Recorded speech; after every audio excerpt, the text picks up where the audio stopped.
Ripon പ്രഭുവിനെ കുറിച്ചിട്ടും അദ്ദേഹത്തിൻ്റെ പരിഷ്കാരങ്ങളെ കുറിച്ചിട്ടുമാണ് ഞാനിപ്പോൾ പറയുന്നത്. ലിറ്റൺ പ്രഭുവിന് ശേഷം വൈസ്രോയി ആയിട്ട് വന്നത് റിപ്പൺ പ്രഭുവാണ്. അദ്ദേഹം പല കാര്യങ്ങളിലും വില്യം ബെൻറ്റിക്കിനെ പോലെയായിരുന്നു. ബെൻറ്റിക്കിനെ പോലെ തന്നെ ഇന്ത്യക്കാരോടും അവരുടെ ആശയങ്ങളോടും ആഗ്രഹങ്ങളോടൊക്കെ വളരെയധികം സഹാനുഭൂതിയോടെയായിരുന്നു റിപ്പൺ പ്രഭു കാണിച്ചിരുന്നത്. P.E. റോബർട്ട്സിൻ്റെ വാക്കുകളിൽ സ്വതന്ത്ര വാണിജ്യത്തിൻ്റെയും സമാധാനത്തിൻ്റെയും സ്വയം ഭരണത്തിൻ്റെയും എല്ലാം മേന്മയിൽ അടിയുറച്ച് വിശ്വസിച്ച ഗാഡ്സ്റ്റൻ്റെ കാലത്തെ ഒരു തനി വിശാല വീക്ഷണവാദിയായിരുന്നു, അഥവാ ഒരു ലിബറൽ വാദിയായിരുന്നു റിപ്പൺ പ്രഭു. സമാധാനത്തിലും പുരോഗമന പരിഷ്കാരങ്ങളിലും അധിഷ്ഠിതമായിട്ടുള്ളൊരു പുതിയ നയം നടപ്പിലാക്കാൻ വേണ്ടിയിട്ടാണ് ഗാഡ്സ്റ്റൻ്റെ ലിബറൽ ഗവൺമെൻറ് റിപ്പണെ ഇന്ത്യയിലേക്ക് അയച്ചിട്ടുണ്ടായിരുന്നത്. 1880 തൊട്ട് 4 വർഷക്കാലം നീണ്ടുനിന്ന തൻ്റെ ഭരണകാലം മുഴുവൻ മഹത്തായ ഈ ജോലി നിർവഹിക്കുന്നത് വേണ്ടിയിട്ടാണ് റിപ്പൺ പ്രഭു അധ്വാനം ചെയ്തിട്ടുണ്ടായിരുന്നത്. പുതിയ വൈസ്രോയി നേരിട്ട പ്രഥമവും പ്രധാനവുമായിട്ടുള്ള പ്രശ്നം അഫ്ഗാൻ പ്രതിസന്ധിയായിരുന്നു. അപ്പോൾ റിപ്പൺ പ്രഭു ആദ്യം തന്നെ വന്നതിന് ശേഷം നേരിട്ട പ്രശ്നം അഫ്ഗാൻ പ്രതിസന്ധിയായിരുന്നു. അക്കാര്യത്തിൽ വൈറ്റ് ഹാളിൻ്റെ നയം അപ്പാടെ സ്വീകരിച്ചുകൊണ്ട് തൻ്റെ മുൻഗാമിയുടെ ആക്രമണ നയം ഉപേക്ഷിക്കുകയും ചെയ്തുകൊണ്ടാണ് അഫ്ഗാനിസ്ഥാനിൽ നിന്ന് ബ്രിട്ടീഷ് സേനയെ പിൻവലിക്കുകയും അതുപോലെ അമീർ അബ്ദുറഹ്മാനുമായിട്ട് സൗഹാർദ്ദപരമായിട്ടുള്ള ഒത്തുതീർപ്പിലെത്തുകയും ചെയ്യുകയാണ് റിപ്പൺ പ്രഭു ചെയ്തിട്ടുണ്ടായിരുന്നത്. വിദേശ രംഗത്ത് സമാധാനം ഉറപ്പാക്കിയ ശേഷം ആഭ്യന്തര ഭരണ കാര്യങ്ങളിലേക്ക് അദ്ദേഹം ശ്രദ്ധ തിരിച്ചു. ഇതിൻ്റെ വിശാല വീക്ഷണങ്ങളുടെ ഒരു സ്പർശനമേറ്റതായിരുന്നു ആഭ്യന്തര ഭരണ പരിഷ്കാരങ്ങളെന്ന് പറയുന്നത്. നാട്ടിൽ കത്തിക്കാളിയിരുന്ന ജനരോക്ഷം തണുപ്പിക്കുന്നതിനായിരുന്നു റിപ്പൺ ലിറ്റൻ്റെ വെർണാക്യുലർ പ്രസ് ആക്ട് റദ്ദ് ചെയ്തു. അപ്പം റിപ്പൺ പ്രഭു ലിറ്റൺ പ്രഭുവിൻ്റെ ഈ വ്യത്യസ്ത ഭാഷകളിലുള്ള പ്രസ്സുകളുണ്ടായിരുന്നു, അത് അദ്ദേഹം നിർത്തലാക്കിയിരുന്നു. ലിറ്റൺ പ്രഭു ആ ആക്ട്, ആ നിയമം റദ്ദ് ചെയ്തത് റിപ്പൺ പ്രഭുവാണ്. ഇതോടെ ആ കരിനിയമം മൂലം നഷ്ടപ്പെട്ടിരുന്ന അഭിപ്രായ സ്വാതന്ത്ര്യം ഭാഷാപത്രങ്ങൾക്ക് തിരിച്ചു കിട്ടി. എന്നാൽ റിപ്പൻ്റെ ഭരണപരിഷ്കാരങ്ങളിൽ ഏറ്റവും ജനസമ്മതിയുള്ളതും ചിരപ്രതിഷ്ഠ ലഭിച്ചതും പ്രാദേശിക സ്വയംഭരണ രംഗത്ത് അദ്ദേഹം കൊണ്ടുവന്നിട്ടുള്ള നിയമനിർമ്മാണ പരിപാടികളായിരുന്നു. പരമാർത്ഥത്തിൽ ഇന്നും നിലവിലുള്ള ആ സമ്പ്രദായത്തിൻ്റെ അടിത്തറ പാകിയത് റിപ്പൺ പ്രഭുവാണ്. ഇംഗ്ലീഷ് മാതൃകയിൽ അനേകം മുനിസിപ്പാലിറ്റികൾ സ്ഥാപിക്കുവാനും നാട്ടിൻപുറങ്ങളിൽ താലൂക്ക് ജില്ലാ ബോർഡുകൾ സ്ഥാപിക്കുവാനും റിപ്പൺ പ്രഭു മുൻകൈയെടുത്തു. കൂടാതെ മുനിസിപ്പാലിറ്റികളുടെ പ്രാദേശിക സമിതികളുടെ അധികാരം വർദ്ധിപ്പിച്ചു. തന്മൂലം അവയുടെ ഭരണ സമ്പ്രദായം സ്വയംഭരണ സിദ്ധാന്തങ്ങളാൽ സ്വാധീനിക്കപ്പെടാൻ തുടങ്ങി. അതിലുപരി തെരഞ്ഞെടുപ്പ് സമ്പ്രദായം, അനുദ്യോഗസ്ഥ ഭൂരിപക്ഷം മുതലായ ആശയങ്ങളും ചിന്താഗതികളും ഇതേ തുടർന്ന് നാട്ടിൽ ഉണ്ടാവാൻ തുടങ്ങി. അപ്രകാരം മിക്ക മുനിസിപ്പാലിറ്റികളിലെയും പ്രാദേശിക ഭരണസമിതികളിലെയും അനുദ്യോഗസ്ഥ അംഗങ്ങളും ചെയർമാൻമാരും നാമനിർദ്ദേശം ചെയ്യപ്പെടേണ്ടതിന് പകരം തിരഞ്ഞെടുക്കപ്പെട്ടു. അങ്ങനെ തിരഞ്ഞെടുക്കപ്പെട്ട അനുദ്യോഗസ്ഥാംഗങ്ങൾ മിക്ക മുനിസിപ്പാലിറ്റികളിലും പ്രാദേശിക സമിതികളിലും അധ്യക്ഷന്മാരായിട്ട് വന്നു. പ്രാദേശിക സ്വയംഭരണ സ്ഥാപനങ്ങളുടെ ധനം വർദ്ധിപ്പിക്കുന്നതിനുള്ള നടപടികളും നടപ്പിലാക്കി. സർക്കാരിൻ്റെ മേൽനോട്ടം, അതുപോലെ ഗുരുതരമായിട്ടുള്ള ജോലി ചെയ്യുന്നതിലുണ്ടായിരുന്ന പ്രശ്നങ്ങൾ സസ്പെൻഷനിലേക്കും കാരണമായി. തുടങ്ങിയ നിയന്ത്രണങ്ങൾ വിധേയമായിട്ട് എല്ലാ പ്രാദേശിക സ്വയംഭരണ സ്ഥാപനങ്ങൾക്കും വലിയ അളവിൽ പ്രവർത്തന സ്വാതന്ത്ര്യം റിപ്പൺ പ്രഭു നൽകി. വിദ്യാസമ്പന്നരായിട്ടുള്ള ഇന്ത്യക്കാർക്ക് നാടിൻ്റെ പ്രതിദിന ഭരണപ്രക്രിയയിൽ ഭാഗമാവാനുള്ള അവസരം ഉണ്ടാക്കുക എന്നതായിരുന്നു റിപ്പൺ പ്രഭുവിൻ്റെ ഭരണപരിഷ്കാരങ്ങളുടെ ലക്ഷ്യം. മുഖ്യമായും ജനാധിപത്യ രാഷ്ട്രീയ വിദ്യാഭ്യാസത്തിൻ്റെ ഉപകരണമെന്ന വിധത്തിലാണ് റിപ്പൺ പ്രഭു ഇതെല്ലാം നടപ്പിലാക്കിയത്. വരുമാനം ഉയരുകയും മയപ്പെടുത്തുകയും ചെയ്തതോടെ ഗവൺമെൻറ്റിൻ്റെ സാമ്പത്തിക സ്ഥിതി തൃപ്തികരമായി തീർന്നു. ഈ നേട്ടം മുഖ്യമായും മുമ്പ് സർ ജോൺ സ്ട്രാച്ചി നടപ്പിലാക്കിയ ശ്രദ്ധേയമായ പരിഷ്കാരങ്ങൾ മൂലമായിരുന്നു. തന്മൂലം റിപ്പണിൻ്റെ 4 വർഷകാല ഭരണത്തിലുടനീളം മിച്ച ബജറ്റുകളാണ് ഉണ്ടായിരുന്നത്. ഈ അനുകൂല സാഹചര്യം മുതലെടുത്തുകൊണ്ട് തൻ്റെ മുൻഗാമികൾ പിന്തുടർന്നു വന്ന സ്വതന്ത്ര വ്യവസായ നയം അഥവാ ഫ്രീ ട്രേഡ് പോളിസി പൂർത്തീകരിക്കാനുള്ള പല നടപടികളും റിപ്പൺ പ്രഭു തുടങ്ങി. അതിൻ പ്രകാരം ഇറക്കുമതി ചുങ്കങ്ങൾ ഇല്ലാതാക്കി. കൂടാതെ ഉപ്പുനികുതി ഇന്ത്യ മുഴുവൻ ഏകീകൃത നിരക്കിലാക്കി. പക്ഷേ റിപ്പൻ്റെ ഭൂനികുതി നയം ഇന്ത്യ സെക്രട്ടറി തള്ളിക്കളഞ്ഞു. വില നിലവാരത്തിൽ വരുന്ന ഉയർച്ച ഒരു വർധന അനിവാര്യമാക്കി തീർത്തിട്ടില്ലായിരുന്നെങ്കിലും സർവേ ചെയ്യപ്പെട്ടതും ആൾക്കാർ സ്ഥിരതാമസമുള്ളതുമായിട്ടുള്ള റവന്യൂ ജില്ലകളെ ഭൂനികുതി വർധനവിൽ നിന്ന് ഒഴിവാക്കണമെന്നായിരുന്നു അദ്ദേഹത്തിൻ്റെ നിർദ്ദേശം. തൻ്റെ മുൻഗാമികൾ ആരംഭിച്ചിരുന്ന സാമ്പത്തിക വികേന്ദ്രീകരണ നയത്തിന് റിപ്പൺ ആത്മാർത്ഥമായിട്ടുള്ള പിന്തുണയാണ് നൽകിയിട്ടുണ്ടായിരുന്നത്. റവന്യൂ വരുമാനത്തെ 3 തരംതിരിച്ചുകൊണ്ട്, അതായത് കേന്ദ്രത്തെ സംബന്ധിക്കുന്നവ, പ്രവിശ്യകളെ സംബന്ധിക്കുന്നവ, വിഭജിക്കപ്പെട്ടത് എന്നിങ്ങനെ. അത്തരം 3 രീതിയിലാണ് റവന്യൂ വരുമാനത്തെ റിപ്പൺ പ്രഭു തരംതിരിച്ചിരുന്നത്. അങ്ങനെ അദ്ദേഹം ആ നയം പല പടി മുന്നോട്ട് കൊണ്ടുപോവുകയാണ് ചെയ്തത്. പ്രബുദ്ധരായ എല്ലാ ഭരണാധികാരികളെയും പോലെ തന്നെ റിപ്പൺ പ്രഭുവും വിദ്യാഭ്യാസത്തെ പ്രോത്സാഹിപ്പിക്കുന്നതിൽ താല്പര്യം കാണിച്ചിരുന്നു. 1854 പ്രസിദ്ധമായിട്ടുള്ള വിദ്യാഭ്യാസ പരിഷ്കാര പദ്ധതി ഏതു പരിധിവരെ നടപ്പിലാക്കിയെന്ന് അന്വേഷിക്കുന്നതിനായിട്ട് W. ഹണ്ടർ അധ്യക്ഷനായിട്ട് ഒരു 20 അംഗ വിദ്യാഭ്യാസ കമ്മീഷനെ റിപ്പൺ പ്രഭു നിയമിച്ചു. കലാലയ വിദ്യാഭ്യാസവുമായിട്ട് തട്ടിച്ചു നോക്കുമ്പോൾ പ്രൈമറി, ഹൈസ്കൂൾ വിദ്യാഭ്യാസ മേഖലയോട് കാണിച്ച ഖേദകരമായിട്ടുള്ള അവഗണന കമ്മീഷൻ ചൂണ്ടിക്കാണിച്ചു. W. ഹണ്ടർ കമ്മീഷനാണ് ഈ പ്രശ്നങ്ങളെല്ലാം ചൂണ്ടിക്കാണിച്ചത്. പ്രാഥമിക വിദ്യാഭ്യാസം പ്രോത്സാഹിപ്പിക്കുക, അഭിവൃദ്ധിപ്പെടുത്തുക എന്നീ കാര്യങ്ങളിൽ ഗവൺമെൻറ്റിനുള്ള ഉത്തരവാദിത്തം കമ്മീഷൻ എടുത്തു പറഞ്ഞു. ഗവൺമെൻറ്റിൻ്റെ മേൽനോട്ടത്തിലും നിയന്ത്രണത്തിലും കീഴിൽ പ്രാഥമിക വിദ്യാഭ്യാസത്തിൻ്റെ ചുമതല മുനിസിപ്പാലിറ്റികളെയും മറ്റു പ്രാദേശിക സമിതികളെയും ഏൽപ്പിക്കണമെന്ന് ഈ കമ്മീഷൻ നിർദ്ദേശിച്ചു. ഹൈസ്കൂൾ വിദ്യാഭ്യാസ രംഗത്ത് സർക്കാരിൻ്റെ സാമ്പത്തിക സഹായം ലഭ്യമാക്കിക്കൊണ്ട് സ്വകാര്യ ഏജൻസികളെ പ്രോത്സാഹിപ്പിക്കണമെന്നും W. ഹണ്ടർ കമ്മീഷൻ അഭിപ്രായപ്പെട്ടു. ആ രംഗത്തു നിന്ന് ഗവൺമെൻറ് ക്രമേണ വിരമിക്കണമെന്നും കമ്മീഷൻ ശുപാർശ ചെയ്തു. പ്രവിശ്യ സംസ്ഥാനങ്ങൾക്ക് വെളിയിൽ, അതായത് നാട്ടിൻപുറത്ത് സ്ത്രീ വിദ്യാഭ്യാസ രംഗത്തുള്ള പരിമിതികളും പോരായ്മകളും കമ്മീഷൻ ചൂണ്ടിക്കാട്ടിയിരുന്നു. അത് പ്രോത്സാഹിപ്പിക്കാനുള്ള നിർദ്ദേശങ്ങളും മുന്നോട്ട് വച്ചിരുന്നു. വൈസ്രോയി ചെയ്ത ശ്രദ്ധേയമായ മറ്റൊരു കാര്യമാണ് മൈസൂർ അതിൻ്റെ മുൻ ഭരണാധികാരികൾക്ക് തിരിച്ചു നൽകി എന്നുള്ളത്.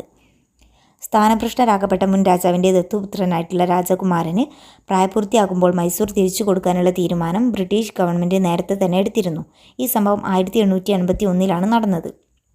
അതേ തുടർന്ന് യുവരാജാവിനെ മൈസൂർ ഭരണാധിപനായി റിപ്പൺ പ്രഭു അയച്ചു. പക്ഷേ വളരെയധികം കർക്കശമായ വ്യവസ്ഥകൾക്ക് വിധേയമായിട്ടായിരുന്നു ഈ യുവരാജാവായിട്ട് പുതിയ മൈസൂർ ഭരണാധികാരിയെ പ്രതിഷ്ഠിച്ചത്. റിപ്പണാണ് ആദ്യത്തെ തൊഴിൽ ശാലാ നിയമം അഥവാ ഫാക്ടറീസ് ആക്ട് പാസാക്കിയത്. ഇന്ത്യൻ തൊഴിൽശാലകളിലെ സേവന വ്യവസ്ഥ നിയന്ത്രിക്കുന്നതിനും മെച്ചപ്പെടുത്തുന്നതിനും വേണ്ടിയായിരുന്നു ഈ നിയമം പാസാക്കിയത്. പ്രസ്തുത നിയമം കുട്ടികളുടെ ജോലി സമയം ക്ലിപ്തപ്പെടുത്തി ഫാക്ടറികൾ പരിശോധിക്കുന്നതിനായി ഒരു പരിശോധക സംഘത്തെ നിയമിക്കാൻ ഏർപ്പാട് ചെയ്തു. അപകടകരമായിട്ടുള്ള യന്ത്രങ്ങൾക്ക് ചുറ്റും വേലി കെട്ടി തിരിക്കുക മുതലായ സുരക്ഷാ നടപടികൾ നടപ്പിലാക്കണമെന്നും വ്യവസ്ഥ ചെയ്തു. ഇതേ വർഷം തന്നെയാണ് നേപ്പാളും കാശ്മീരും ഒഴിച്ച് ഇന്ത്യ ആകമാനം ആദ്യത്തെ ജനസംഖ്യ കണക്കെടുപ്പ് നടത്തിയത്. വിദ്യാസമ്പന്നരായിട്ടുള്ള ഇന്ത്യക്കാർക്ക് ICS പരീക്ഷയ്ക്ക് ചേരാനുള്ള തടസ്സങ്ങൾ മാറ്റുന്നതിനും റിപ്പൺ പ്രഭു ശ്രമിച്ചു. ഇംഗ്ലണ്ടിനെ പോലെ ഒരേ സമയം ഇന്ത്യയിലും ആ പരീക്ഷ നടത്തണമെന്ന് അദ്ദേഹം ബ്രിട്ടീഷ് അധികാരികളോട് ശുപാർശ ചെയ്തു. ഇംഗ്ലണ്ടിൽ പോകാതെ ഇന്ത്യയിൽ വെച്ച് തന്നെ ഇന്ത്യൻ വിദ്യാർത്ഥികൾക്ക് പരീക്ഷയ്ക്കിരിക്കാൻ അവസരം ഉണ്ടാക്കുക എന്നതായിരുന്നു റിപ്പൺ പ്രഭുവിൻ്റെ ഉദ്ദേശം.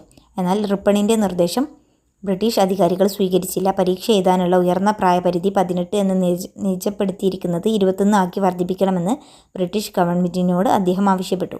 ഈ നിർദ്ദേശം ഗവൺമെൻറ് സ്വീകരിച്ചു. റെയിൽ ഗതാഗതവും ജലസേചന സൗകര്യങ്ങളും വർദ്ധിപ്പിക്കുന്നതിലും വൈസ്രോയി ശ്രദ്ധ തിരിച്ചിരുന്നു. ലിറ്റണിൻ്റെ ആഭ്യന്തര നയം തിരുത്തി കുറിക്കുന്നതിൽ റിപ്പൺ പ്രഭു നടത്തിയ പരിശ്രമം ഇന്ത്യക്കാരുടെ ഇടയിൽ വളരെയധികം അദ്ദേഹത്തിന് സ്ഥാനം ഉണ്ടാക്കി. എന്നാൽ ആ ജനസമിതി അതിൻ്റെ പരമകോടിയിലെത്തിയത് ഇൽബർട്ട് ബില്ലിനെതിരായിട്ടുള്ള പ്രക്ഷോഭണ കാലത്തായിരുന്നു. വൈസ്രോയിയുടെ വിശാല വീക്ഷണത്തിൻ്റെ ഫലമായിട്ട് പുരോഗമനപരമായിട്ടുള്ള നിയമനിർമ്മാണ നടപടിയായിരുന്നു അത്. വൈസ്രോയിയുടെ ഭരണനിർവഹണ സമിതിയിലെ നിയമകാര്യ വിദഗ്ധനായിരുന്ന ശ്രീ CP ഇൽബർട്ട് ആണ് ആ ബിൽ തയ്യാറാക്കിയത്. ക്രിമിനൽ കുറ്റാരോപണത്തിന് വിധേയരായിട്ടുള്ള യൂറോപ്യന്മാരുടെ കേസുകൾ കേട്ട് തീരുമാനിക്കുന്നതിന് ഇന്ത്യൻ മജിസ്ട്രേറ്റുമാർക്കുണ്ടായിരുന്ന പരിമിതമായ അധികാരം വിപുലപ്പെടുത്തിക്കൊണ്ടിട്ടുള്ള ഒരു ബില്ല് ഇന്ത്യയിലെ ഒരു നടപടിയായിരുന്നു അത്. ഇൽബർട്ട് ബിൽ എന്ന പേരിൽ വളരെയധികം പരിചിതമായിരുന്നു ആ ബില്ല്. ഇന്ത്യയിലെ ബ്രിട്ടീഷുകാർക്കിടയിൽ കോപത്തിൻ്റെയും പ്രതിഷേധത്തിൻ്റെയും കൊടുങ്കാറ്റ് തന്നെ ഇൽബർട്ട് ബില്ല് ഉയർത്തിയിരുന്നു.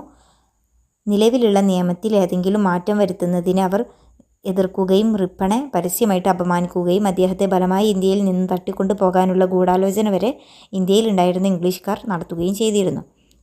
ഇത് ബില്ലിനെ അനുകൂലിക്കാൻ ഇന്ത്യക്കാരെ പ്രേരിപ്പിച്ചു. വർഗസമത്വത്തിൻ്റെ ഒരു പട്ടയം എന്നാണ് ഇന്ത്യക്കാർ ഈ ഇൽബർട്ട് ബില്ലിനെ വിശേഷിപ്പിച്ചത്. അവസാനം വെറി പിടിച്ച സ്വന്തം നാട്ടുകാരുടെ മുമ്പിൽ റിപ്പൺ തലകുനിക്കേണ്ടി വന്നു. ഇംഗ്ലീഷുകാർക്കുണ്ടായിരുന്ന പ്രത്യേക പരിഗണന നിലനിൽക്കെ തന്നെ രീതിയിൽ ആ ബില്ല് ഭേദഗതി ചെയ്യപ്പെട്ടു. അതനുസരിച്ച് തങ്ങളെ വിസ്തരിക്കുന്ന ന്യായാധിപ സംഘത്തിലെ പകുതി പേർ യൂറോപ്യന്മാരോ അമേരിക്കക്കാരോ ആയിരിക്കണമെന്ന് ആവശ്യപ്പെടാനുള്ള അവകാശം യൂറോപ്യൻസ് അഥവാ ബ്രിട്ടീഷുകാർക്ക് ലഭിച്ചു. 1884 ഡിസംബറിൽ റിപ്പൺ ജോലി രാജിവെച്ചു. ഇത് ഇന്ത്യക്കാർക്ക് വലിയ വേദനയുണ്ടാക്കി. നല്ലവനും സംപൂജ്യനും എന്ന രീതിയിൽ അവർക്കെല്ലാം ഇന്ത്യക്കാർക്ക് ഇഷ്ടപ്പെട്ട ആളായിരുന്നു റിപ്പൺ പ്രഭു. ഒരു വലിയ പരോപകാരിയായിരുന്നു, ജനക്ഷേമ തൽപരനായിട്ടുള്ളൊരു ഭരണകർത്താവ് എന്നീ നിലകളിലെല്ലാം ഇന്ത്യക്കാർക്ക് അദ്ദേഹത്തിനോട് ആദരവുണ്ടായിരുന്നു. വൈസ്രോയ് ചെയ്ത എല്ലാത്തിനും നന്ദി പ്രകടിപ്പിച്ചുകൊണ്ടും അദ്ദേഹത്തിൻ്റെ സേവനങ്ങളെ പ്രകീർത്തിച്ചുകൊണ്ടും ഇന്ത്യൻ ഭരണ സമ്പ്രദായത്തിൽ അദ്ദേഹം അവതരിപ്പിച്ച സഹാനുഭൂതിയുടെ ശൈലിയെ പുകഴ്ത്തിക്കൊണ്ടും നൂറുകണക്കിന് അനുമോദന സന്ദേശങ്ങൾ അദ്ദേഹത്തിന് ഒരുപാട് സന്ദേശങ്ങൾ അനുമോദിച്ചുകൊണ്ടുള്ള സന്ദേശങ്ങൾ ലഭിച്ചിരുന്നു. കൈക്കൊട്ടി പുകഴ്ത്തുന്ന ജനസഹസ്രങ്ങൾ ഇരുവശത്തും അണിനിരന്ന വഴിയിലൂടെ സിംലയിൽ നിന്ന് ബോംബെ വരെയുള്ള അദ്ദേഹത്തിൻ്റെ മടക്കയാത്ര വലിയ വിജയാത്ര പോലെയായിരുന്നു. കഴ്സൺ പ്രഭുവിനെ കുറിച്ച് നോക്കാം. 1899 to 1905 വരേക്കുമാണ് കഴ്സൺ പ്രഭു ഭരണം നടത്തിയത്. 1899 ജനുവരിയിലാണ് കഴ്സൺ എൽജിൻ പ്രഭുവിൻ്റെ പിൻഗാമിയായിട്ട് ഇന്ത്യയിലെത്തിയത്. ഇന്ത്യ കണ്ട ബ്രിട്ടീഷ് ഭരണാധികാരികളിൽ ഏറ്റവും പ്രാപ്തനായിരുന്നു കഴ്സൺ പ്രഭു. കഷ്ടിച്ച് 40-ലെത്തി നിൽക്കുമ്പോഴാണ് കഴ്സൺ വൈസ്രോയി ആയിട്ട് നിയമിക്കപ്പെട്ടത്. ഡൽഹൌസി കഴിഞ്ഞാൽ അദ്ദേഹമായിരുന്നു ഏറ്റവും പ്രായം കുറഞ്ഞ ഗവർണർ ജനറൽ. ഈറ്റണിലെയും ഓക്സ്ഫോർഡിലെയും സമർത്ഥമായ വിദ്യാർത്ഥി എന്ന് പേരെടുത്തിരുന്ന കഴ്സൺ 1886 പാർലമെൻറ്റ് മെമ്പറാവുകയും തുടർന്ന് ഇന്ത്യയുടെയും വിദേശകാര്യങ്ങളുടെയും അണ്ടർ സെക്രട്ടറി എന്ന പദവി അലങ്കരിക്കുകയും ചെയ്തു. ഇതിനിടെ ഏഷ്യയിലും യൂറോപ്പിലും പര്യടനം നടത്തി. ഏഷ്യൻ പര്യടന കാലത്ത് അദ്ദേഹം 4 പ്രാവശ്യം ഇന്ത്യ സന്ദർശിച്ചിരുന്നു. സിലോൺ, അതുപോലെ Afghanistan, China, Persia, Turkestan, Japan, Korea എന്നീ രാജ്യങ്ങൾ അദ്ദേഹം സന്ദർശിച്ചിരുന്നു. ഇത് ഏഷ്യൻ കാര്യങ്ങളെക്കുറിച്ചിട്ട് അറിവ് പുതുക്കുന്നതിനും ഏഷ്യൻ പ്രശ്നങ്ങളെക്കുറിച്ചിട്ട് 3 പുസ്തകങ്ങൾ എഴുതുന്നതിനും അദ്ദേഹത്തെ പ്രാപ്തനാക്കി. സത്യം പറഞ്ഞാൽ ഇന്ത്യൻ പ്രശ്നങ്ങളെക്കുറിച്ചിട്ട് ഇത്രമാത്രം അറിവുള്ളൊരു വൈസ്രോയി എന്നല്ല, ഒരു സിവിൽ സർവീസ് ഉദ്യോഗസ്ഥൻ പോലും ഇതിനു മുമ്പ് ജോലിയിൽ പ്രവേശിച്ചിട്ടില്ലായിരുന്നു. ഇതിലുപരി മറ്റനേകം കഴിവുകളും ഒത്തിണങ്ങി ചേർന്ന ഒരു വ്യക്തിത്വമായിരുന്നു കഴ്സൺ പ്രഭുവിൻ്റേത്. അത്യുദാനം, സംഘടനാ വൈഭവം, ഭാവനാശക്തി, വാഗ്വിലാസ്യം, അതുപോലെ സാഹിത്യസിദ്ധി എന്നിവയിലെല്ലാം അനുഗ്രഹീതനായിരുന്നു കഴ്സൺ പ്രഭു. എന്നാൽ നിർഭാഗ്യവശാൽ അദ്ദേഹം ഒരു സ്വേച്ഛാധിപതിയും അഹങ്കാരിയും കടുംപിടുത്തക്കാരനും ഇന്ത്യക്കാരോടും അവരുടെ രാഷ്ട്രീയ ദർശനങ്ങളോടും അനുകമ്പയില്ലാത്തവനുമായിരുന്നു. അയാൾ വിമർശനത്തെയും വെല്ലുവിളികളെയും ശത്രുത ക്ഷണിച്ചു വരുത്തുകയും ചെയ്തു. എന്തും വെട്ടി തുറന്ന് പറയുന്ന പ്രകൃതക്കാരനായിരുന്നു കഴ്സൺ പ്രഭു. അദ്ദേഹത്തിന് ജനപ്രീതി നഷ്ടപ്പെടുത്തുന്നതിൽ ഒട്ടും ഒരു കുഴപ്പമുണ്ടായിരുന്നില്ല. മഹാനായൊരു ഭരണാധികാരി ആയിരുന്നെങ്കിലും രാജ്യതന്ത്രജ്ഞൻ എന്ന നിലയിൽ അയാളൊരു പരാജയം തന്നെയായിരുന്നു. ഇനി ആഭ്യന്തര നയം നോക്കാം. അദ്ദേഹത്തിൻ്റെ ആഭ്യന്തര നയം. ഭരണരംഗത്ത് കാര്യക്ഷമതയ്ക്ക് വേണ്ടിയിട്ടായിരുന്നു കഴ്സൺ പ്രഭു നിലകൊണ്ടിരുന്നത്. ഇതിനുവേണ്ടി ഭരണയന്ത്രം മുഴുവനായും അഴിച്ചു പണിതു. തൽഫലമായിട്ട് വൈസ്രോയിയുടെ ഭരണപരിഷ്കാര സ്പർശനമേൽക്കാത്ത ഒരു ഭരണവിഭാഗവും ഉണ്ടായിരുന്നില്ല. ഒരു വകുപ്പിൻ്റെ പ്രവർത്തനത്തെ സംബന്ധിച്ച് അന്വേഷണം നടത്താൻ ഒരു വിദഗ്ധൻ്റെ കീഴിൽ കമ്മീഷനെ നിയമിക്കുക, കമ്മീഷൻ്റെ റിപ്പോർട്ട് പഠിക്കുക, അതേ തുടർന്ന് ആവശ്യമായ വ്യതിയാനങ്ങൾ വരുത്തുന്നതിനായിട്ട് നിയമനിർമ്മാണം നടത്തുക എന്നിങ്ങനെയുള്ള പരിഷ്കാരങ്ങൾ അദ്ദേഹം നടപ്പിലാക്കി. അങ്ങനെ കഴ്സൺ തന്നെ പിന്നീട് ഒരിക്കൽ അവകാശപ്പെട്ടിട്ടുണ്ട്, ദുരാചാരങ്ങൾ തുടച്ചുമാറ്റി ക്രമക്കേടുകൾ പരിഹരിച്ചു, ഗതിവേഗം വർദ്ധിപ്പിച്ചു, മാനദണ്ഡങ്ങൾ ഉയർത്തി എന്നുള്ളത്. ഇന്ത്യയിൽ എത്തിച്ചേർന്ന ഉടൻ ക്ഷാമം, പ്ലേഗ് എന്നീ 2 പ്രശ്നങ്ങളാണ് കഴ്സൺ പ്രഭുവിന് നേരിടേണ്ടി വന്നിട്ടുണ്ടായിരുന്നത്. കഴിഞ്ഞ 200 വർഷക്കാലത്തിനിടയ്ക്ക് ഇന്ത്യ കണ്ടതിൽ ഏറ്റവും വ്യാപ്തിയിലും കാഠിന്യത്തിലും ഏറ്റവും വലുതെന്ന് പിന്നീട് വിശേഷിപ്പിക്കപ്പെട്ടതുമായിട്ടുള്ള 1889-90 വരൾച്ചയുടെ ഫലമായിട്ടുണ്ടായിരുന്ന ക്ഷാമമായിരുന്നു ആദ്യത്തെ അദ്ദേഹത്തിന് നേരിടേണ്ടി വന്നിട്ടുള്ള പ്രശ്നം. കോളറയും മലമ്പനിയും പടർന്നു പിടിച്ചത് ക്ഷാമത്തിൻ്റെ കാഠിന്യം വർദ്ധിപ്പിച്ചു. 4,70,000 ചതുരശ്ര മൈൽ പ്രദേശത്ത് 60 ദശലക്ഷം ജനങ്ങളാണ് ഈ കൊടും ദുരിതത്തിന് വിധേയരായിട്ടുണ്ടായിരുന്നത്. 70 ലക്ഷം മനുഷ്യജീവനാണ് ഇതിൽ നശിച്ചു പോയത്. 10 ലക്ഷം മരണങ്ങൾ നടന്നത് ബ്രിട്ടീഷ് പ്രദേശത്ത് വെച്ച് തന്നെയായിരുന്നു. ഊർജിതമായിട്ടുള്ള ദുരിതാശ്വാസ പരിപാടികൾ എടുത്തതിന് പുറമെ ദുരിതാശ്വാസ നടപടികളുടെ നടത്തിപ്പ് സംബന്ധിച്ച് പഠനം നടത്തുവാനും ഭാവിയിൽ ക്ഷാമം മൂലമുണ്ടാകുന്ന ഭീഷണിക്കെതിരെ എന്ത് നടപടിയെടുക്കാമെന്ന് നിർദ്ദേശിക്കുവാനും വേണ്ടി സർ ആൻ്റണി മക്ഡൊണാൽഡിൻ്റെ കീഴിലെ ഒരു ക്ഷാമ സമിതിയെ കഴ്സൺ പ്രഭു നിയമിച്ചിരുന്നു. കൂടെ ഉണ്ടാകുന്ന ക്ഷാമ ദുരന്തം തടയുന്നതിനുള്ള ഫലപ്രദമായിട്ടുള്ള നടപടി കർഷക ജനതയുടെ ക്ഷേമം ഉറപ്പുവരുത്തുക എന്നുള്ളതാണ് എന്ന് നിഗമനത്തിൽ കമ്മീഷൻ എത്തിച്ചേർന്നു. അതിലേക്കായിട്ട് കമ്മീഷൻ പല പരിപാടികളും ശുപാർശ ചെയ്തു. ഗവൺമെൻറ് പ്രസ്തുത ശുപാർശകൾ സ്വീകരിക്കുകയും നടപ്പിലാക്കാനുള്ള നടപടികൾ കൈക്കൊള്ളുകയും ചെയ്തു. വളരെ പ്രതിരോധ നടപടികൾ എടുത്തിട്ടും പ്ലേഗ് പടർന്നു പിടിച്ച ഉദ്ദേശം 9 ലക്ഷം പേരെയാണ് കൊന്നൊടുക്കിയത്. പ്ലേഗ് നിയന്ത്രണ നിയമങ്ങൾ കാൺപൂരിലെ വലിയ ലഹളകൾ പൊട്ടിപ്പുറപ്പെടാൻ ഇടയാക്കി. കുടിയാന്മാരുടെയും കർഷകരുടെയും ക്ഷേമം കണക്കാക്കി കഴ്സൺ പല നടപടികളും കൈക്കൊണ്ടു. ഇതിനിടെ വിഖ്യാതരായിട്ടുള്ള ഏതാനും ചില മുൻ ICS ഉദ്യോഗസ്ഥന്മാർ ഇന്ത്യ സെക്രട്ടറിക്ക് സമർപ്പിച്ച ഒരു മെമ്മോറാണ്ടം മൂലം ഈ പ്രശ്നം വളരെ സജീവമായി. ഈ മെമ്മോറാണ്ടത്തിൽ കാർഷിക നികുതി കുറക്കാൻ നടപടി കൈക്കൊള്ളണമെന്ന് ഇന്ത്യ സെക്രട്ടറിയോട് ആഹ്വാനം ചെയ്തു. ഭൂനികുതി തികച്ചും അനീതിപരവും അമിതവുമാണ് എന്നവർ അഭിപ്രായപ്പെട്ടിരുന്നു. ഈ നികുതികൾ കർഷകരെ യാതൊരു ധനവുമില്ലാത്തവരായി മാറ്റുന്നുവെന്നും അവർ ചൂണ്ടിക്കാണിച്ചിരുന്നു. ഈ അഭിപ്രായത്തോട് വൈസ്രോയിക്ക് പൂർണ്ണമായിട്ടുള്ള യോജിപ്പില്ലായിരുന്നുവെങ്കിലും കർഷകരുടെ ഗതി വർദ്ധിപ്പിക്കുന്നതിന് വേണ്ടിയിട്ട് നടപടികൾ അദ്ദേഹം എടുത്തിട്ടുണ്ടായിരുന്നു. കാർഷിക വായ്പകൾ ഈടാക്കി കൊടുത്തിരുന്ന ഭൂമിയിൽ നിന്ന് കർഷകരെ കുടിയൊഴിപ്പിക്കുന്നത് തടയുന്നതിനായിട്ട് 1900 അദ്ദേഹം പഞ്ചാബ് ഭൂമി കുടിയൊഴിപ്പിക്കൽ നിയമം, the Punjab land alienation act പാസ്സാക്കിയെടുത്തു. 1902ലെയും 1905ലെയും റവന്യൂ റെസല്യൂഷൻസ് വഴി ഭൂനികുതി ചുമത്തലും കരം പിരിക്കലും കൂടുതൽ അയവുള്ളതാക്കി മാറ്റി. ന്യായമായ പലിശ നിരക്കിൽ കർഷകർക്ക് പണം ലഭ്യമാക്കുന്നതിനു വേണ്ടി സഹകരണ സംഘങ്ങൾ സ്ഥാപിച്ചു. ഒരു ഇൻസ്പെക്ടർ ജനറൽ ഓഫ് അഗ്രികൾച്ചറിൻ്റെ കീഴിൽ കേന്ദ്ര കൃഷി വകുപ്പ് ആരംഭിച്ചു. നിലവിലുള്ള പ്രാകൃത കൃഷി സമ്പ്രദായത്തിൻ്റെ സ്ഥാനത്ത് ശാസ്ത്രീയ കൃഷി സമ്പ്രദായം പ്രോത്സാഹിപ്പിക്കുക എന്നുള്ളതായിരുന്നു ഈ വകുപ്പിൻ്റെ കടമ. ഇതിലേക്കായിട്ട് പരീക്ഷണശാലകളും പരീക്ഷണാർത്ഥമുള്ള കൃഷിത്തോട്ടങ്ങളും ബീഹാറിലെ പൂസ കേന്ദ്രമാക്കി ഒരു കാർഷിക ഗവേഷണ കേന്ദ്രവും സ്ഥാപിച്ചു. പഞ്ചാബിന് പ്രത്യേക പരിഗണന നൽകിക്കൊണ്ട് വേണ്ടത്ര ജലസേചന സൗകര്യങ്ങൾ വർദ്ധിപ്പിക്കുന്നതിനും അഭിവൃദ്ധിപ്പെടുത്തുന്നതിനും പ്രത്യേകം ശ്രദ്ധിച്ചിരുന്നു. കഴ്സൺ വൈസ്രോയി പദം ഏറ്റെടുത്തപ്പോഴേക്കും സാമ്പത്തിക രംഗത്ത് പൊതുവായ അഭിവൃദ്ധി ദൃശ്യമായി. രാജ്യം നാണയ പ്രതിസന്ധിയിൽ നിന്ന് മിക്കവാറും മോചനം നേടി. ഇതിൻ്റെ പ്രതിഫലനം ഇന്ത്യൻ ബജറ്റുകളിൽ ദൃശ്യമായി. 1899 മുതൽ ഇവയെല്ലാം ഗണ്യമായ തുക മിച്ചം കാണിച്ചു. ഈ അനുകൂല സാഹചര്യം ഉപയോഗിച്ചുകൊണ്ട് നികുതി ഭാരം കുറയ്ക്കാനുള്ള ഏതാനും നടപടികളെടുത്തു. അതനുസരിച്ച് 1857 ശേഷം ഒരിക്കലും കുറവ് ചെയ്യാതിരുന്ന ഉപ്പു നികുതി വളരെയധികം കുറച്ചു. അതുപോലെ തന്നെ ക്ഷാമക്കെടുതിക്ക് വിധേയരായിട്ടുള്ള ജനങ്ങൾക്ക് നികുതി ഇളവുകളും അനുവദിച്ചു. കൂടാതെ ആദായ നികുതിയുടെ കുറഞ്ഞ പരിധി 500-ൽ നിന്നും 1000 ഉയർത്തി. മേയോയുടെ കാലത്ത് കേന്ദ്ര ഗവൺമെൻറ്റും പ്രവിശ്യ ഗവൺമെൻറ്റും തമ്മിൽ ആദായ വിഹിതത്തിലുണ്ടായിരുന്ന തീർപ്പ് പുതുക്കുകയും 5 വർഷത്തിലൊരിക്കൽ മാത്രമേ മേൽപ്പറഞ്ഞ തീർപ്പ് പുനരവലോകനം ചെയ്യപ്പെടുകയുള്ളൂ എന്ന് മുൻ തീരുമാനം റദ്ദാക്കുകയും ചെയ്തു. ഇതേക്കുറിച്ച് എടുത്തിട്ടുണ്ടായിരുന്ന നടപടികൾ സ്ഥിരപ്പെടുത്തി. ബ്രിട്ടീഷ് നാണയപരമായിട്ടുള്ള പവനെ ഇന്ത്യയിലെ നിയമാനുസൃതമായിട്ടുള്ള നാണയമാക്കി തീർത്തു.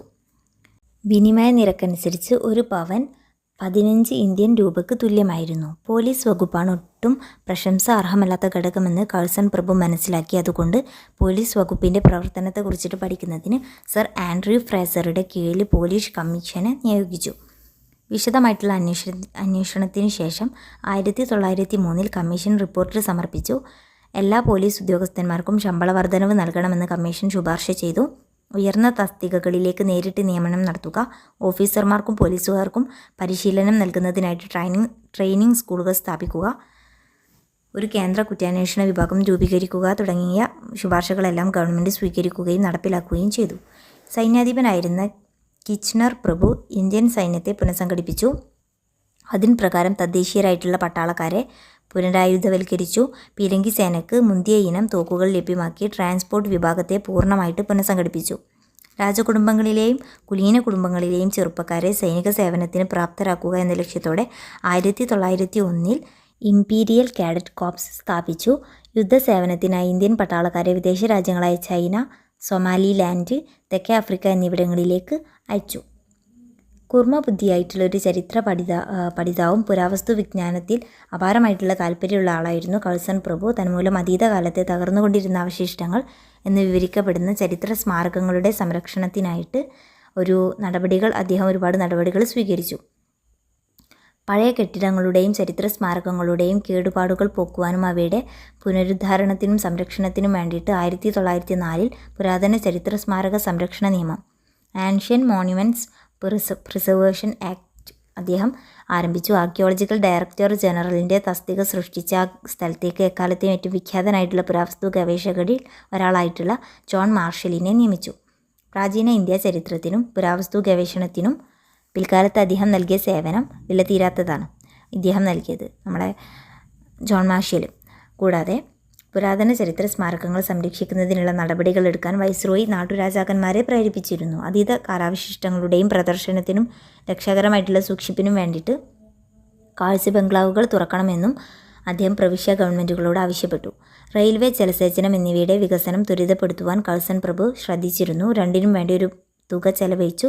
നിലവിലുള്ള റെയിൽവേ പാതകൾ പുതുക്കിയത് കൂടാതെ 6000 മൈൽ ദൈർഘ്യം വരുന്ന പുതിയ പാതകൾ നിർമ്മിച്ചു. റെയിൽവേയുടെ പ്രവർത്തനവും നടത്തിപ്പും പഠിക്കുന്നതിനായിട്ട് റെയിൽവേ വിദഗ്ധനായിട്ടുള്ള സർ തോമസ് റോബർട്ട്സനെ നിയമിച്ചു. റെയിൽവേ സംവിധാനത്തിൽ പരിപൂർണമായിട്ടുള്ള അഴിച്ചുപണി തന്നെ നടത്തണമെന്ന് ശുപാർശ ചെയ്തു. കൂടാതെ റെയിൽവേ ഒരു വ്യാപാര സംഭരണം എന്ന രീതിയിൽ പ്രവർത്തിപ്പിക്കണമെന്നും നിർദ്ദേശിച്ചു. റെയിൽവേ നടത്തിപ്പിൻ്റെ ഉന്നമനം ലക്ഷ്യമാക്കി പൊതുമരാമത്ത് വകുപ്പിൻ്റെ കീഴിലുള്ള റെയിൽവേ ശാഖ നിർത്തലാക്കി. റെയിൽവേയുടെ ഭരണം 3 അംഗങ്ങളുള്ള റെയിൽവേ ബോർഡിനെ ഏൽപ്പിച്ചു. ജലസേചനത്തിന് വേണ്ടിയിട്ട് 20 വർഷം കൊണ്ട് 44 കോടി രൂപ മുതൽ മുടക്കി സമഗ്രമായിട്ടുള്ള വികസന പരിപാടിയാണ് കഴ്സൺ പ്രഭു തയ്യാറാക്കിയത്.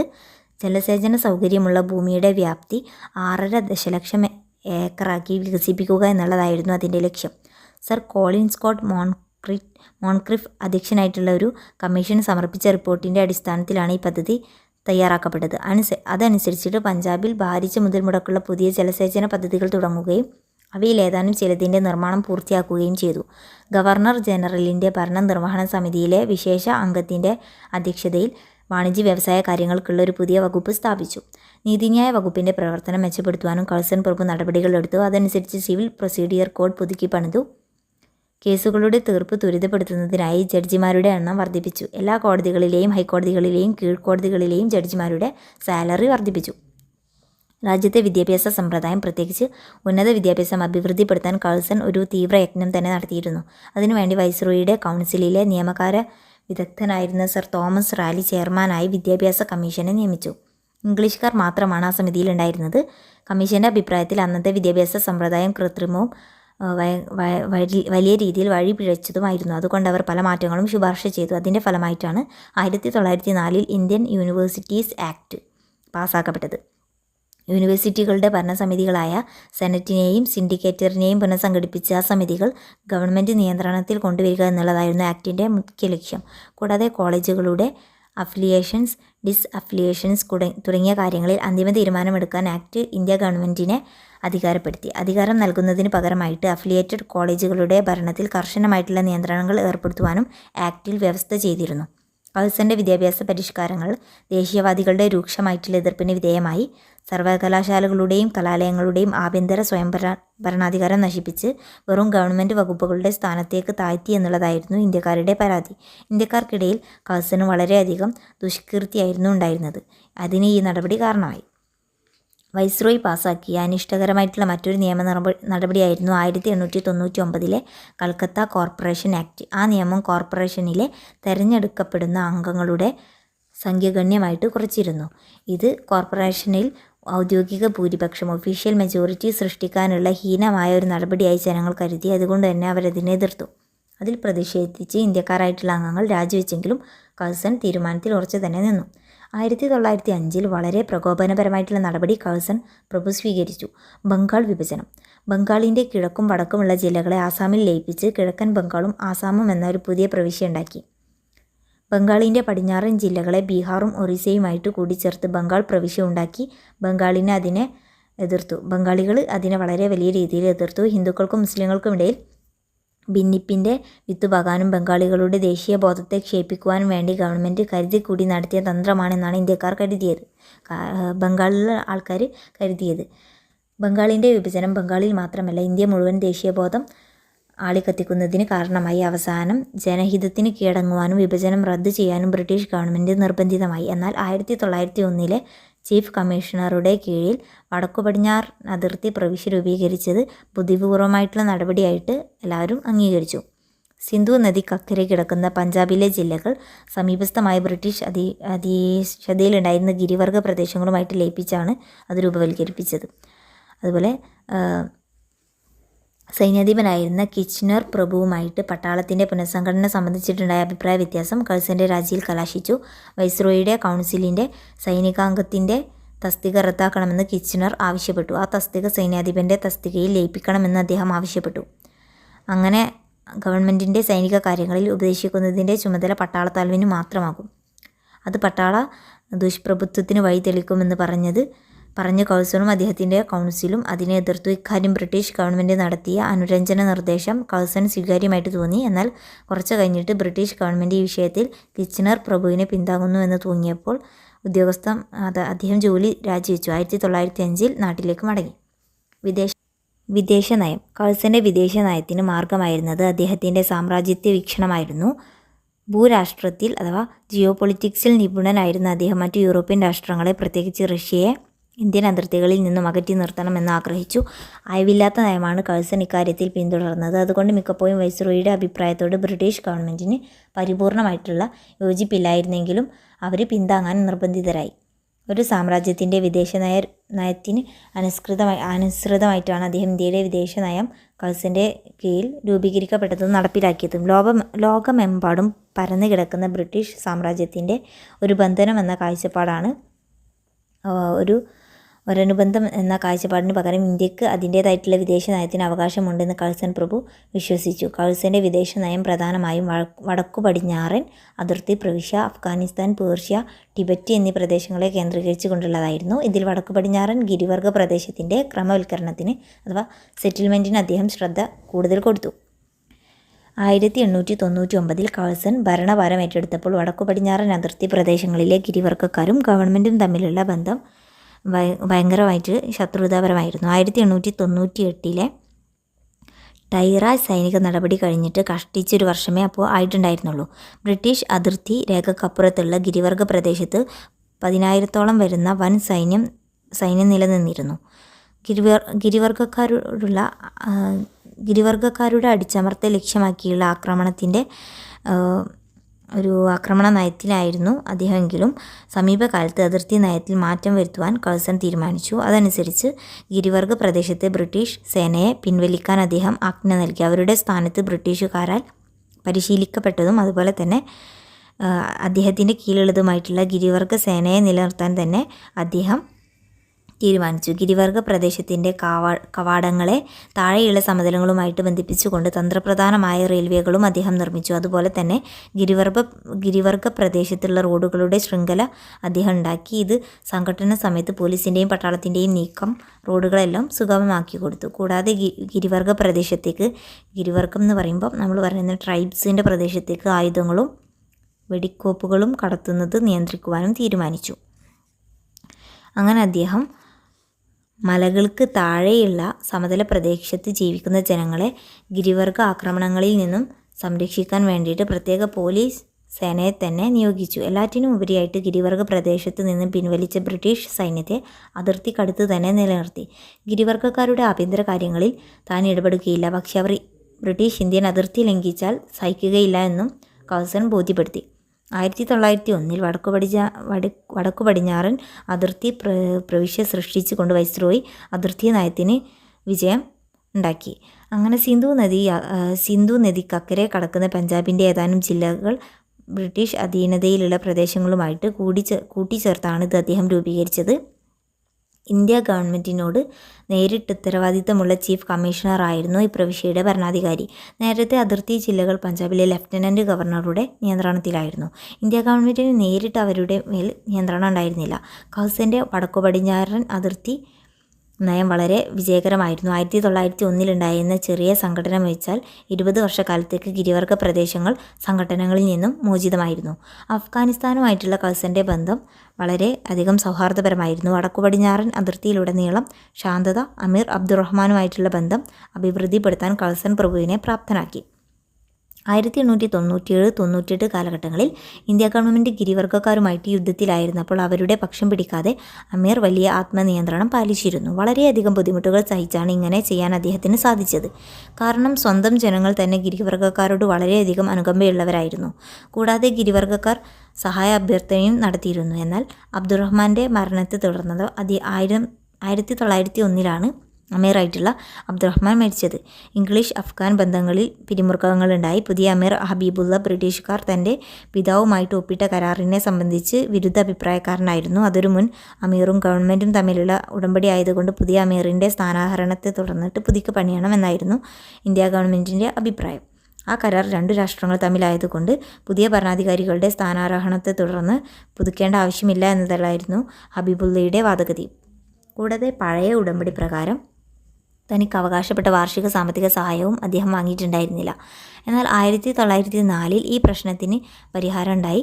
കഴ്സൺ അദ്ദേഹത്തിൻ്റെ അസാന്നിധ്യത്തിൽ അദ്ദേഹം അവധിയിലായിരുന്ന സമയത്ത് അദ്ദേഹത്തിനു പകരം വൈസ്രോയിയുടെ ജോലി നോക്കിയ ആംതിൽ പ്രഭു കാബൂളിലേക്ക് പ്രതിനിധി സംഘത്തെ അയക്കുകയും ഹബീബുള്ളയുമായിട്ട് സൗഹൃദപരമായിട്ടുള്ള ധാരണയിൽ എത്തുകയും ചെയ്തു. അതനുസരിച്ച് അദ്ദേഹം രാജാവെന്ന സ്ഥാനപ്പേരിനു വേണ്ടി നടത്തിയ അവകാശവാദം അനുവദിച്ചു കൊടുക്കുകയും ഭാവിയിലുള്ള എല്ലാ ഔദ്യോഗിക എഴുത്തുകുത്തുകളിലും അദ്ദേഹത്തെ ഹിസ് മജസ്റ്റി പൊന്നു തിരുമേനി എന്ന് സംബോധന ചെയ്യാമെന്ന് സമ്മതിക്കുകയും ചെയ്തു. ബ്രിട്ടീഷ് ഇന്ത്യയിൽ കൂടി അഫ്ഗാനിസ്ഥാനിലേക്ക് ആയുധങ്ങൾ കടത്താനുള്ള സൗകര്യവും അദ്ദേഹത്തിന് ലഭിച്ചു. അതേ തുടർന്ന് കുടിശ്ശികയായി കിടന്നിരുന്ന സാമ്പത്തിക സഹായം വാങ്ങിക്കാമെന്ന് അദ്ദേഹം സമ്മതിക്കുകയും ചെയ്തു. പേർഷ്യൻ ഉൾക്കടൽ പ്രദേശത്ത് നിലവിലിരുന്ന ബ്രിട്ടീഷ് മേധാവിത്വം നിലനിർത്തുന്നതിനും കഴ്സൺ താൽപ്പര്യം കാണിച്ചിരുന്നു. 17-ാം നൂറ്റാണ്ട് മുതൽ പേർഷ്യൻ ഉൾക്കടൽ പ്രദേശത്ത് ഗ്രേറ്റ് ബ്രിട്ടൻ അധീക്ഷതം പുലർത്തിയിരുന്നു. അവിടെ കാലുറപ്പിക്കാൻ മറ്റു ശക്തികൾ നടത്തിയ ശ്രമങ്ങളെ അസൂയാപൂർവ്വം വീക്ഷിക്കുകയും ചെയ്തിരുന്നു. ഇതിന് മുഖ്യ കാരണം ഇന്ത്യയെ സംബന്ധിച്ചിടത്തോളം പേർഷ്യൻ ഉൾക്കടൽ എന്ന് പറയുന്നത് പ്രദേശത്തിനുണ്ടായിരുന്ന തന്ത്രപ്രധാനമായിട്ടുള്ള പ്രാധാന്യമായിരുന്നു. ഇന്ത്യക്ക് സമീപം സ്ഥിതി ചെയ്യുന്നതിലുപരി ഇംഗ്ലണ്ടിൽ നിന്ന് ഇന്ത്യയിലേക്കുള്ള കടൽ മാർഗത്തിലാണ് ആ പ്രദേശം സ്ഥിതി ചെയ്യുന്നത്. അക്കാരണത്താൽ ബ്രിട്ടൻ്റെ സാമ്രാജ്യത്വ താൽപ്പര്യം കണക്കാക്കിയും തങ്ങളുടെ ഇന്ത്യൻ സാമ്രാജ്യത്തിൻ്റെ പ്രതിരോധം പരിഗണിച്ചും പേർഷ്യൻ ഉൾക്കടൽ പ്രദേശത്തെ ബ്രിട്ടീഷ് മേധാവിത്വം ആവശ്യമായിട്ടുള്ളൊരു കാര്യമായിരുന്നു. ആ ഇടുങ്ങിയ കടലോ അതിൻ്റെ തീരങ്ങളുടെ ഏതെങ്കിലും ഭാഗമോ യൂറോപ്യനോ ഏഷ്യനോ ആയ ഒരു ശത്രുവിൻ്റെയും വരുതിയിൽ വരില്ല എന്നുറപ്പുവരുത്തേണ്ടത് ബ്രിട്ടീഷ് സാമ്രാജ്യത്തിൻ്റെ സുരക്ഷയ്ക്ക് ആവശ്യമായിരുന്നു. എന്നാൽ 19-ാം നൂറ്റാണ്ടിൻ്റെ അവസാനത്തോടു കൂടി ബ്രിട്ടീഷ് മേധാവിത്വം ഫ്രാൻസ്, റഷ്യ, ജർമ്മനി, തുർക്കി തുടങ്ങിയ യൂറോപ്യൻ രാജ്യങ്ങൾ വെല്ലുവിളിച്ചു. ഈ സംഭവ വികാസത്തെ കഴ്സൺ വളരെ ഗൗരവമായിട്ടാണ് കണ്ടത്. പേർഷ്യൻ ഉൾക്കടൽ പ്രദേശത്ത് ചുവടുറപ്പിക്കാൻ മറ്റു ശക്തികൾ നടത്തിയ പരിശ്രമങ്ങൾ അദ്ദേഹം പരാജയപ്പെടുത്തി 1898 ഒമാനിലെ സുൽത്താൻ മസ്കറ്റിനടുത്ത് ബുണ്ടർ ജിസെ എന്ന സ്ഥലത്ത് ഫ്രഞ്ചുകാർക്ക് ഒരു കൽക്കരി സംഭരണ കേന്ദ്രം അനുവദിച്ചപ്പോൾ കഴ്സൺ ആ അനുവാദം റദ്ദു ചെയ്യിപ്പിച്ചു. പേർഷ്യൻ ഉൾക്കടൽ പ്രദേശത്തേക്ക് ഒരു നാവിക വ്യൂഹത്തെ അയച്ച് അവിടെ പീരങ്കി പ്രയോഗം നടത്തുമെന്നുള്ള ഭീഷണി പ്രയോഗിച്ചാണ് ഇത് അദ്ദേഹത്തിന് സാധിച്ചത്. പേർഷ്യൻ ഉൾക്കടലിൻ്റെ വടക്കൻ തീരത്ത് ഒരു കൽക്കരി സംഭരണശാല ലഭിക്കാൻ റഷ്യ നടത്തിയ ശ്രമത്തെയും 1900 കഴ്സൺ പരാജയപ്പെടുത്തി. 1899 കുവൈറ്റിലെ ഷെയ്ഖുമായി ഉണ്ടാക്കിയ കരാറനുസരിച്ച് ഷെയ്ഖിന് ബ്രിട്ടീഷ് സംരക്ഷണം കൊടുക്കുന്നതിന് പകരം താൻ യാതൊരു വിദേശ ശക്തിക്കും പ്രത്യേകിച്ച് ടർക്കിക്ക് യാതൊരുവിധ സൗജന്യവും നൽകില്ല എന്ന് ഉറപ്പുവാങ്ങി. 1900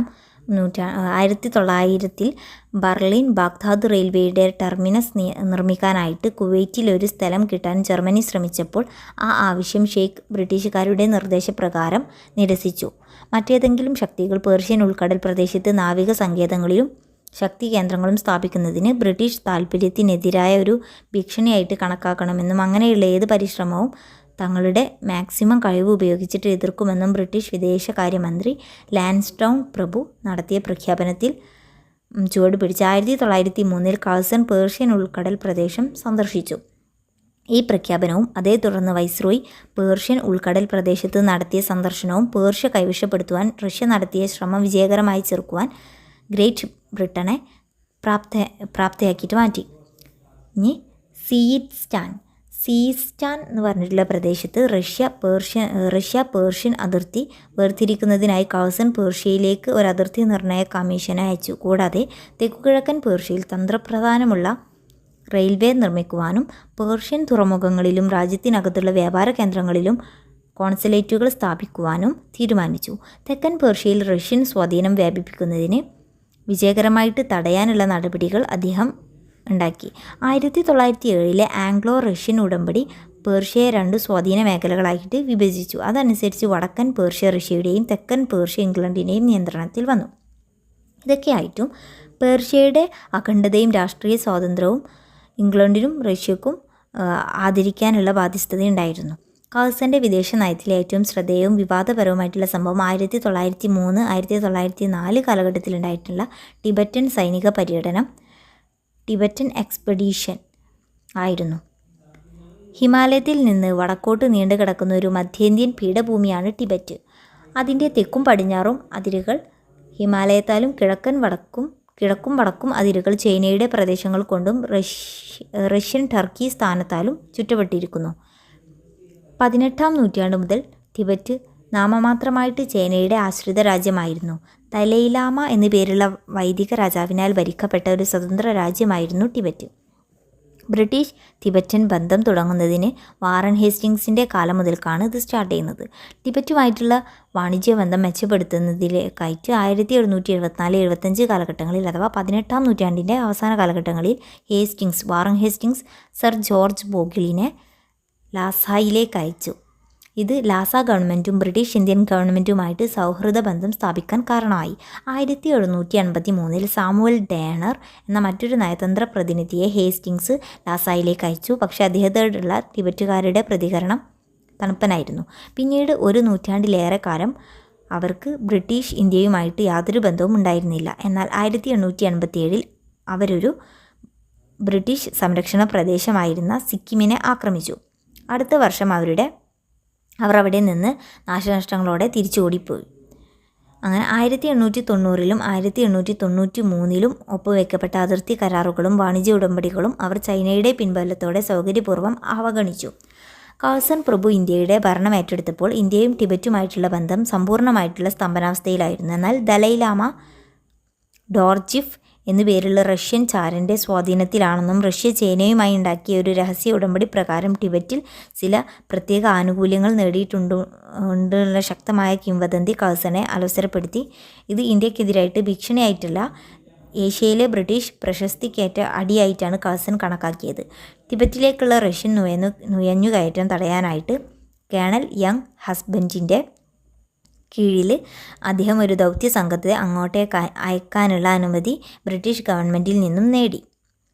സിക്കിം അതിർത്തിക്ക് സമീപത്തുള്ള തിബറ്റിലെ കമ്പാജോങ് എന്ന സ്ഥലത്ത് വെച്ചിട്ട് ടിബറ്റിൻ അധികാരികളുമായിട്ട് കൂടിയാലോചന നടത്തുക എന്നുള്ളതായിരുന്നു പരിപാടി. കൂടിയാലോചനയ്ക്ക് തിബറ്റുകാർ സമ്മതിക്കുന്നില്ല എന്ന് കണ്ടതോടെ 1904 മാർച്ചിൽ യങ് ഹസ്ബൻഡ് ശക്തി ഉപയോഗിച്ചുകൊണ്ട് ഗ്യാൻസേയിലേക്ക് നീങ്ങി.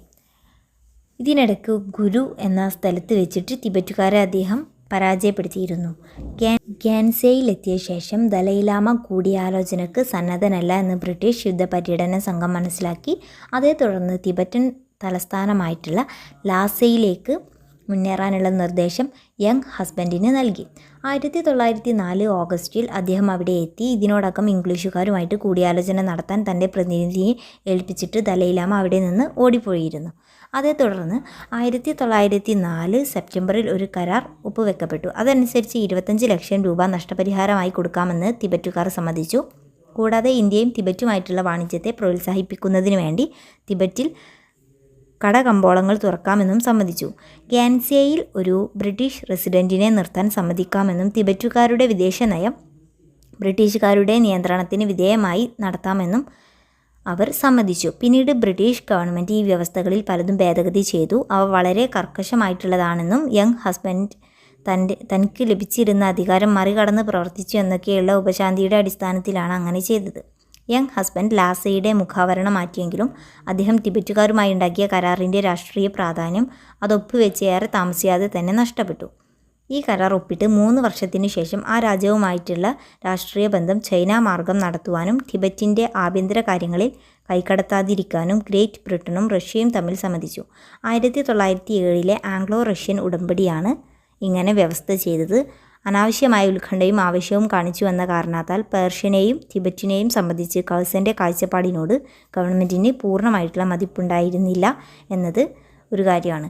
1907 ആംഗ്ലോ റഷ്യൻ ഉടമ്പടി ഒപ്പുവെച്ചതിനു ശേഷം ബ്രിട്ടീഷ് ഇന്ത്യയുടെ നേരെയുണ്ടെന്ന് പറയപ്പെട്ടിരുന്ന റഷ്യൻ ഭീഷണി പൂർണ്ണമായിട്ടും ഇല്ലാതായി. Thanks for watching.